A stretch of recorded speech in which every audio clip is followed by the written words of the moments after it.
We just got done making some super tasty cherry fritters. We're going to show you exactly how we make these, and most certainly the cherries can be swapped out with many other fruits. And all the ingredients can be seen easily in the description below. Let's get started.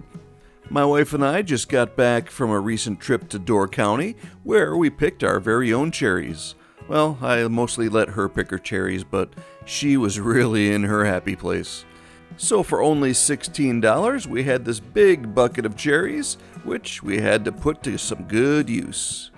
Looking beautiful. Julie got things started here with 2 cups of cherries and given them a short ice bath for 15 minutes. This will enhance that flavor just a bit. And in a separate bowl, she put 1 cup of flour and then added 1 tablespoon of sugar. There it goes. And at this point, you want to add 1 teaspoon of the baking powder and give it a good stir right here.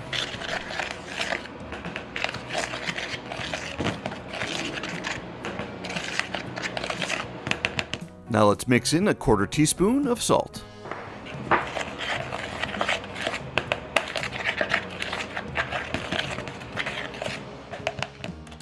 Now, in a different bowl, you want to pour a 1/2 cup of milk, followed by 1 large egg. Then let's beat those together nice and thoroughly. Then we can pour this bowl into the dry ingredients.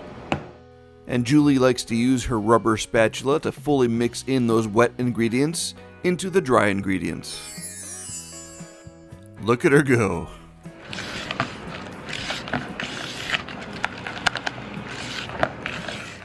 And I'm having a hard time keeping up with her. Oh, there she goes again. But here you can see what the batter looks like as she puts that aside for now. And now it's time to pit those cherries.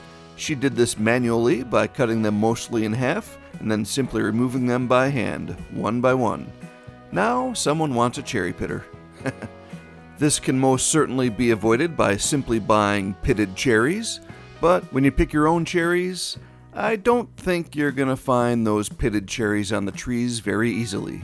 And once they're all pitted, you want to give them a chance to drain, at which point it's time to chop these down into smaller pieces.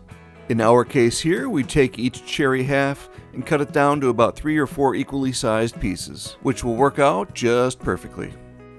And as we watch Julie do a few of these, this is a great time to click that subscribe button so you can see other videos like this. Julie loves to cook and she loves exploring new recipes and certainly sharing them with you. Alright, she's got those all completed, and since she's got those on the cutting mat, she can easily transfer those into the strainer and drain these once again. Okay, can you get out of my way now? Oops, sorry dear, got in her way again. Alright, next up she brings canola oil to a gentle boil on the stovetop. She puts that at a high temperature just to get that up to a boiling temperature. While that's starting to warm up, she mixes all the ingredients together, so puts those chopped cherries into the batter and gives us a full, solid mixing. You want to make sure this is fully and evenly distributed, just like so. Now we just wait for that canola oil to start boiling. Oh, there it is. Now you only want this oil to boil at a very gentle pace, so you want to adjust that temperature accordingly so it doesn't get too out of hand. And as you can see here, Julie likes to scoop in some small balls and just carefully, one by one, place them into the oil. And at this point, Julie did drop that temperature down to medium and maintain that for the rest of the time. Now as these start to fry, you want to keep these rotating so they're cooking evenly. Julie does use her strainer ladle and just rotates those throughout the process. And once they get to a nice golden brown, then she pulls those off and places those onto a nice paper towel where the oil can drain off. And man, these are starting to look really good. She does prefer to do these in batches so it's easier to track the progress of all the fritters. Here's batch number 2. And now she's back to doing it her normal way and not trying to pacify me with the camera shots. This is the more efficient way to go right here. But as we heard before, I better stay out of her way. And once all the fritters are fried up, you can pour out some sugar onto a small dish and roll each of them into that sugar for a nice final coating. And as we get a closer look here, you can see that gives them a nice final look. It's also nice to do a few of these coated in powdered sugar. And we discovered that while you're putting the sugar onto the fritters, there's another fun thing you can do. Bird. Oh, she's got a bird. It's even got like a red wing. It's a red wing. It's got a wing, it's got a beak. Nice. Tail, a big body, the tail. I could sell it for $1 million. Look at that. Wow, $1 million? And I ate that. Boy, I really messed up. It's got a spout. It's a little fin. That's a whale. My wife is convinced this is a whale. It's a tail, whale spout, little fin. Okay, I think you're kind of stretching it. The bird I see. Oh, that's the baby of that. Look at that.